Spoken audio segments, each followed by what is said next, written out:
Praise the Lord. இயேசுவின் ரத்தம் ஜெயம். தினமும் இயேசு நிகழ்ச்சிக்கு உங்களை கர்த்தராகிய இயேசு கிறிஸ்துவின் நாமத்தில் வரவேற்கிறேன். செய்தியின் தலைப்பு: ஒப்பிட்டு பாராதீர்கள். உங்களது அழைப்பு விசேஷமானது. ஆதார வசனம் 1 கொரிந்தியர் 7:20. அவனவன் தான் அழைக்கப்பட்ட நிலைமையிலேயே நிலைத்திருக்க கடவன். தேவனுடைய விசேஷ அழைப்பு பெற்றவர்களே, நாம் யாவரும் அழைக்கப்பட்ட விதம் வெவ்வேறாக இருக்கலாம், காலங்கள் வேறுபட்டும் இருக்கலாம்.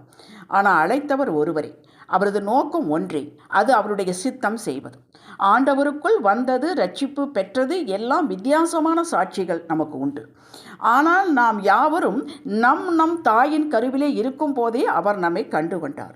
இன்னும் சொல்லப்போனால், உலக தோற்றத்திற்கு முன்பே கர்த்தராகிய இயேசு கிறிஸ்துவுக்குள் நாம் யாவரும் முன் குறிக்கப்பட்டவர்கள் என்று வேதம் சொல்கிறது. ஒரு சரீரத்திற்கு அநேக அவயவங்கள் இருந்தும் அவைகள் யாவும் ஒரே தொழிலை செய்வதில்லை. ஆனால் எல்லா அவயவங்களும் முக்கியமானது. எல்லாம் ஒன்று சேர்ந்து சரீரத்தை இயக்குகின்றன. அதே போலத்தான் நாம் யாவரும் இயேசுவின் சரீரத்தில், நம்முடைய சபையில் வெவ்வேறு அவயங்களாக இருந்தாலும் நாம் யாவரும் கிறிஸ்துவை போல ஆக வேண்டும் என்பது தேவ சித்தம். நாம் ஒரே சரீரத்தில் தான் இருக்கிறோம். படைக்கப்பட்ட யாவரும் படைத்த தகப்பனிடத்தில் வர வேண்டும், இணைய வேண்டும், அவரோடு இணைந்திருக்க வேண்டும் என்பது தேவசித்தம். யாவரும் ரட்சிக்கப்பட வேண்டும், தேவனை அறிகிற அறிவிலே சத்தியத்தை அறிகிற அறிவை அடைய வேண்டும் என்பது தேவசித்தம். நாம் யாவரும் அவரை போல பரிசுத்தம் உள்ளவர்களாக ஆக வேண்டும் என்பது தேவசித்தம். இவைகளை எல்லாம் நாம் வேதத்தில் காணலாம். இவைகள் யாவும் பொதுவான சித்தம். நம் ஒவ்வொருவரையும் கொண்டு அவர் நிர்ணயித்து வைத்திருக்கிற பணியை செய்து முடிக்க நம்மை ஆயத்தப்படுத்துகிறார்.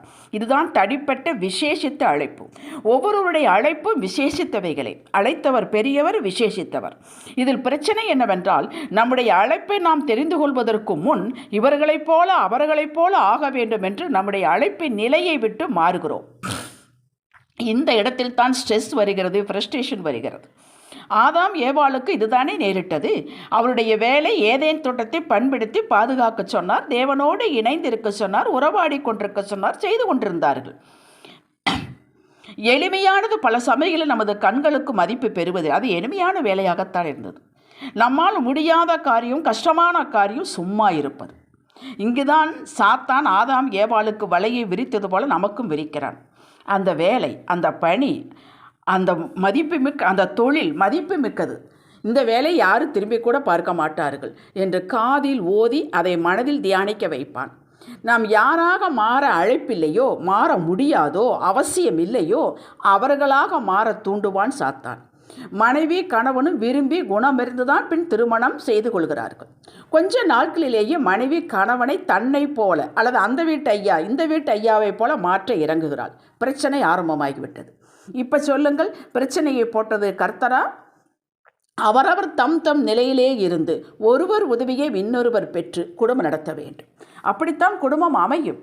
சபையில் எல்லோருமே நன்றாக பாடி ஒர்ஷிப் நடத்த வேண்டும் என்று முயற்சித்தால் மற்ற பணிகளை பார்ப்பது யார்? தாவீது தேவனுக்கு ஆலயம் கட்ட வேண்டும் என்று விருப்பப்பட்டான். சங்கீதம் 132:2-5 வரை வாசித்து பாருங்கள்.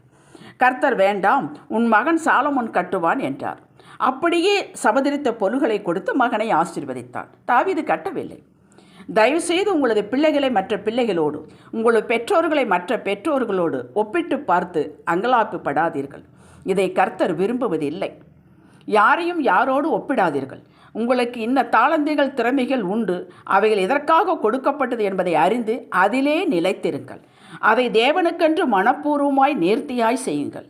உங்களுக்கு ஒப்பு கொடாததை, வராததை செய்ய எத்தனிக்காதீர்கள். இந்த இடத்தில் தான் சாத்தான் தூண்டுவான். ஏனென்றால் உங்களை தள்ளுவதற்கு ஒரு இடம் பார்த்து கொண்டே இருக்கிறான். அவன் அழிக்க வந்தவன். யோவான் 10:10. 2 நாளாகும் 26 உசியா ராஜாவை பற்றி சொல்லப்படுகிறது. இவன் ஆசாரியன் மாத்திரம் செய்கிற வேலையை துணிந்து, என்னை யார் கேட்க முடியும், நான் ராஜாவாக்கும் என்ற தோரணையில் தூபங்காட்ட பலிபீடத்தின் மீது ஏறி காட்டினான். இறங்கும்போது நெற்றியில் யாவரும் பார்க்கும் வண்ணம் குஷ்டரோகத்தோடு இறங்கினான். பொருளாதாரம், அழகு, அந்தஸ்து இவைகளை தூக்கி பிடித்து, நாங்கள்லாம் ஒன்றாகத்தானே படித்தோம், அவரை பார் இவரை பார் என்று எதிலும் ஒப்பிட்டு பார்த்து உங்களது சமாதானத்தை இழந்து விடாதீர்கள். தேவன் பட்சபாதம் உள்ளவர் அல்ல. அவர் உங்களையும் நிரப்புவார், ஆசீர்வதிப்பார், மேன்மையை கொடுப்பார், அவரது நேரத்தில் அவரது முறையில் கொடுப்பார். உங்களை எங்கே வைத்திருக்கிறாரோ இப்பொழுது அங்கே அந்த வேலையில் மனிதருக்கென்று செய்யாமல் தேவனுக்கென்று செய்யுங்கள். அரண்மனை முற்றத்திலே வெளியே இருந்த மொர்தெகாயை ராஜாவுக்கு அடுத்த ஸ்தானத்தை நிறுத்த வல்லமையுள்ள தேவன் உங்களோடு இருக்கிறார். அவர் சொன்னதை மாத்திரம் செய்து அவரை மாத்திரம் மகிமைப்படுத்தி அவரிடமிருந்து ஒத்தாசை எதிர்பார்த்து அவருக்கே தினமும் கணக்கு கொடுங்கள். இதுவே அழைத்த அழைப்பில் நிலைத்திருப்பது. உங்களை உயர்த்த அவர் திட்டமும் சித்தமும் கொண்டுள்ளார். உங்கள் கண்கள் அவரை மாத்திரம் பார்க்கட்டும். உங்கள் கரங்கள் அவரை நோக்கி விரிக்கப்படட்டும். ஜெபிக்கலாம். அப்பா பிதாவே, நாங்கள் விழுந்தாலும் எழுந்தாலும் ஓடினாலும் உடைய கரத்துக்கள் இருக்கிறோம். நாங்கள் உமது மேய்ச்சலின் ஜனங்கள் கைக்குள்ளான ஆடுகள்.